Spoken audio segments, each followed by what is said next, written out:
आणि त्याचबरोबर बालरोग तज्ज्ञ डॉक्टर समीर दलवाई सरांना सुद्धा आपण आमंत्रित केलेलं आहे. नमस्कार सर. तर सरांबद्दल सांगायचं झालं तर थोडंसं आणखीन विस्तृतपणे सांगावं लागेल.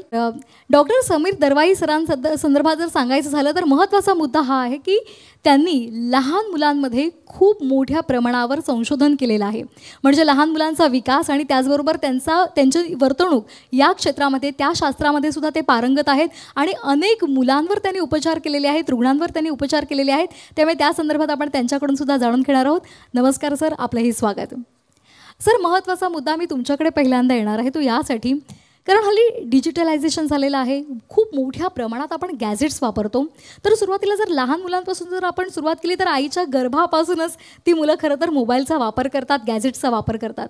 मग अशा वेळेला याचा अतिवापर हा किती मोठा नकारात्मक परिणाम या लहान मुलांवर होतोय, त्यांच्या आरोग्यावर होतोय. नमस्कार. सर्वप्रथम मला आमंत्रित केल्याबद्दल धन्यवाद. तुम्ही सुरू केलात प्रश्न आईच्या गर्भापासून. तो एका जीवाची सुरुवात आहे, पण मनुष्याची सुरुवात गेले 6 मिलियन वर्ष झालेली आहेत फ्रॉम मंकीज. गेल्या 6 मिलियन वर्षात जे माणसाचे जे डेव्हलपमेंट झालेलं आहे, विकास, प्राण्यात आणि माणसात मूलभूत 4 फरक असतात. म्हणजे आपण बघतो की 4 पायावर चालणारे 2 पायावर चालते, शारीरिक झालं. पण मानसिकरित्या 4 वेगळ्या गोष्टी असतात. पहिली गोष्ट असते the ability to think rationally. म्हणजे कुठल्याही इश्यूबद्दल कधी काय करायचं नाही, असं झालं तर तसं झालं तर, ही जी एक ॲबिलिटी आहे ही नवीन आहे.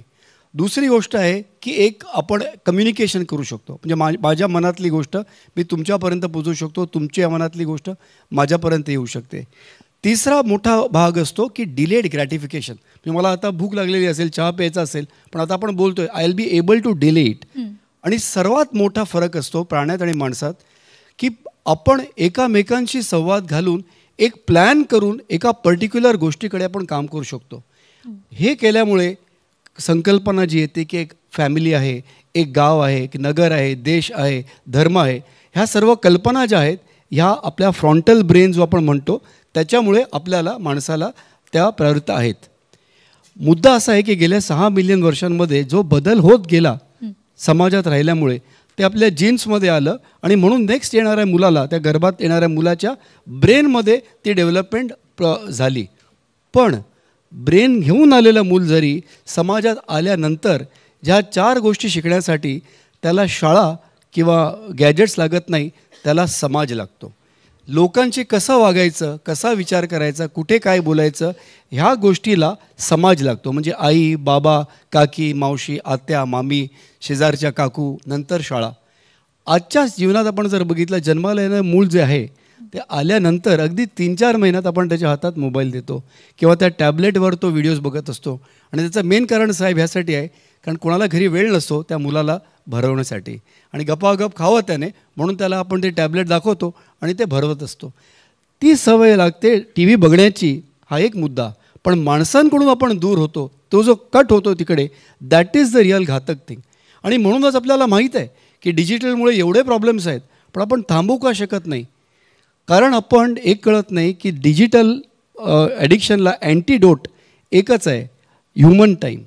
So the only antidote for digital time is human time. त्याचं एकच वॅक्सिन आहे, मनुष्य असलं पाहिजे.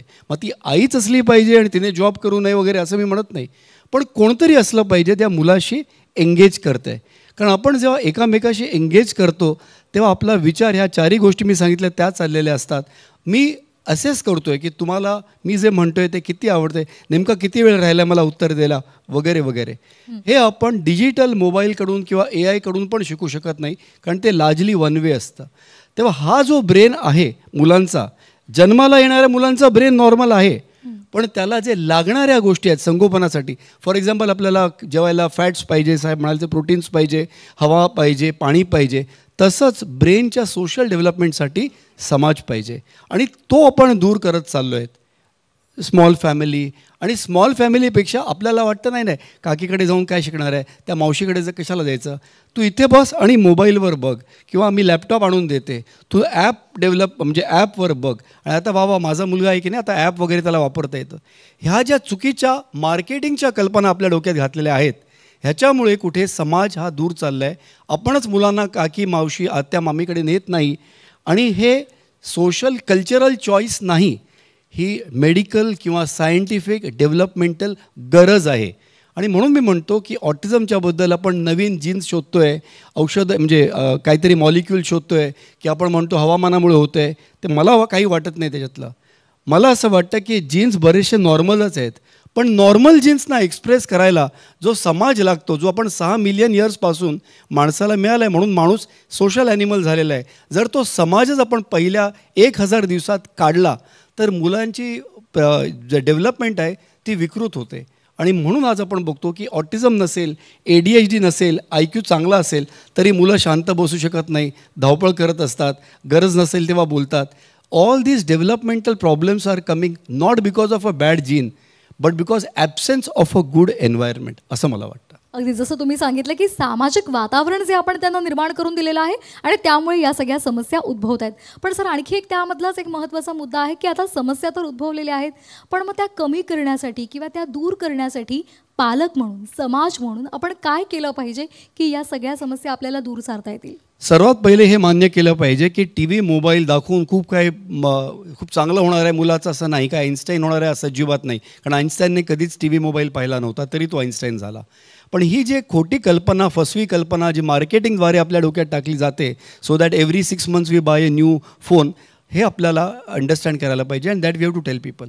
सेकंड गोष्ट ही आहे की लाईक आय मेन्शन्ड, त्याला इतर काही ट्रेनिंग, त्याच्यासाठी नवीन काउन्सिलिंग, त्याच्यासाठी नवीन काउन्सिलिंग सेंटर, त्याच्यासाठी नवीन औषध ह्याची अजिबात गरज नाही. What we need is natural society, म्हणजे सामाजिक जवळगी जी असली पाहिजे. तर आईना, वडिलांना आम्ही काउन्सिलिंग हे करतो की तुम्हाला जेवढा वेळ आहे तेवढा तुम्ही वेळ द्या, त्यावेळेला गॅजेट्स आणि वस्तू, गेम्स बाजूला सारा, असा थेट तुमचा एंगेजमेंट झाली पाहिजे, एकमेकांशी बोला. आणि त्याच नंतर सख्खी काकी असेल तर सख्खी काकी, नसेल तर बाजूची काकी, चुलत काकी, कोणाला घेऊन या घरी, पण let there be human engagement between the child. कारण ह्या जर गोष्टी आपण परत आणल्या नाही, आणि मला माहीत आहे सर्वांच्याच मनात विचार असेल आता कुठे काकी मिळते, कुठे मावशी, आम्ही दिवसभर कामात असतो, वेळच नसतो, मुलांना मोबाईलला द्यायचा असेल. ते साहेब मगाशी म्हणत होते तुम्ही खूप जास्त फॅटी फूड खाणार असाल, फ्राईड खाणार असाल, सिगरेट ओढणारच असाल, बाकी इतर गोष्टी करणार असाल, मग चांगले आरोग्य राहील असं एक्सपेक्ट करू नका ना. हे आपण ह्या पदार्थ जे आहेत ना त्यांच्याबद्दल आपण हे ओळखलेलं आहे की हे सर्व करू नका, हे सर्व खाऊ नका, त्याच्यावर एवढी चर्चा होते. पण जो एक प्रदूषण आपल्या समाजात, व्यवहारात जो चालला आहे त्याच्याबद्दल आपल्याला कोणाला बोलायचंच नाही आहे. आणि त्याच्याऐवजी दुसरा माझ्या मनात काहीच अदर ऑल्टरनेटिव्ह नाही आहे. आमच्याकडे येणाऱ्या ऑटिझमच्या मुलांना देखील किंवा ADHDच्या मुलांना देखील खूप जास्त थेरप्या देण्यापेक्षा, औषधं देण्यापेक्षा आम्ही त्यांना हे पेरेंट्सना गाईड करतो की स्टेप बाय स्टेप सकाळी उठल्यापासून संध्याकाळी झोपेपर्यंत नॉर्मल ज्या घरातल्या गोष्टी आहेत, ब्रश करणे, तोंड धुणे, आंघोळ करणे, आंघोळ करताना स्वतः टॉवेल घेऊन जाणे, ह्या ज्या बेसिक गोष्टी आहेत ह्या केल्या पाहिजे. आणि नंतर लोकांकडे, नातेवाईकांकडे जाणं. आता मुंबईमध्ये आम्ही ऑटिझमच्या मुलांना सांगतो की जरा डेव्हलप झाली की त्यांना नातेवाईक नाही आहेत, आम्ही त्यांना चक्क सांगतो गुरुद्वाऱ्यात घेऊन जा. प्रत्येक ठिकाणी मुंबईला गुरुद्वारे आहेत. आम्ही तिकडे सांगतो मुलाला घेऊन जा, कारण तिकडे एकतर कोणी तुम्हाला स्टॉप करत नाही, शांतता असते, कोणी स्माईल करतं. पण सर्वात उपयोग तिकडे गरजेची गोष्ट आहे की एक लंगर म्हणून प्रकार असतो त्यांच्याकडे, आणि लंगरमध्ये आपण लोकांना सर्व करत असतो, जेवण वाढत असतो. लोकांकडे गेल्यावर आपण मुलाला जेव्हा वाढवायला शिकवतो, तो you are teaching children to serve. तुम्ही लोकांची सेवा करायला शिकवत आहे. मग तो टिपिकल चाइल्ड असेल, स्पेशल चाइल्ड असेल, जोपर्यंत समाजात तुमचं मूल दुसऱ्यांच्या उपयोगी येऊ शकत नाही, त्याचं इन्क्लुजन होऊ शकत नाही, सरकारने इन्क्लुजनची कुठलीही धोरणं आणावी, पण जोपर्यंत मला ह्या बाळाच्या बद्दल काही, ह्या व्यक्तीबद्दल माझ्या काहीतरी उपयोगाचं आहे असं जोपर्यंत वाटत नाही, मला काही घेणं देणं नाही. तेव्हा ह्या गोष्टी आपण परत पालकांकडे एक्सप्लेन केलं पाहिजे की समाज परत हा जो घटक आहे ह्याला ऑल्टरनेटिव्ह नाही. सख्खी काकी नसेल तर शेजारची जी काकी आहे तीच चालेल. बरीचशी माणसं रिटायर्ड आहेत, त्यांची मुलं अमेरिकेला गेलेली आहेत, सो दे आर फ्री. पण त्यांच्याकडे आपण मुलांना पाठवलं आणि हा जर आपण एक्सचेंज केला तर human development will get better. अगदी म्हणजे आपले मानवी भावभावना आहेत, त्याचबरोबर जे आपले नातेसंबंध आहे त्यामध्ये स्नेह यायला पाहिजे आणि ते आपण मुलांना शिकवलं पाहिजे. हाच जागा घेऊन मी मॅम आपल्याकडे येते. मुलांना बाहेर पाठवणं हे सुद्धा आत्ताच्या काळात थोडंसं जरा कमी झालेला आहे किंवा भीतीदायक सुद्धा झालेला आहे. मग अशा वेळेला आई वडील म्हणून किंवा पालकांनी काय नेमकं केलं पाहिजे की ज्यातून या मुलांची त्या सगळ्या डिजिटलायझेशन जे गॅजेट्स वापरतात त्यातून मुक्तता होईल. आणि दुसरी गोष्ट महत्त्वाची म्हणजे ऑटिझम आणि ADHDचं प्रमाण जे आता वाढलेलं आहे ते लक्षणीयरित्या वाढलेलं आहे. मग त्याच्यावर का तुम्ही मगाशी सांगितलं की आपण समाजामध्ये जायला पाहिजे, इतरांशी आपण भेटलं पाहिजे, बोललं पाहिजे, पण इतर काही उपचार पद्धती आहेत का, काही थेरपीज आहेत का की त्यातून आपण या सगळ्यांवर उपचार करू शकतो? तुमचे 2 प्रश्न आहेत. पहिल्या प्रश्नाचं उत्तर देतो मी. आणि मला शीतल आमटेची आठवण येते. Unfortunately she is not with us. तर मला ती पुण्यात मला भेटायला आलेली. Somebody told her child has autism आणि Mandar Phanse told her Sameer Shibol. So she came to meet me and it was clear that her child did not have autism but he has severe digital addiction. तो 7-7, 8-8 तास TV बघायचा.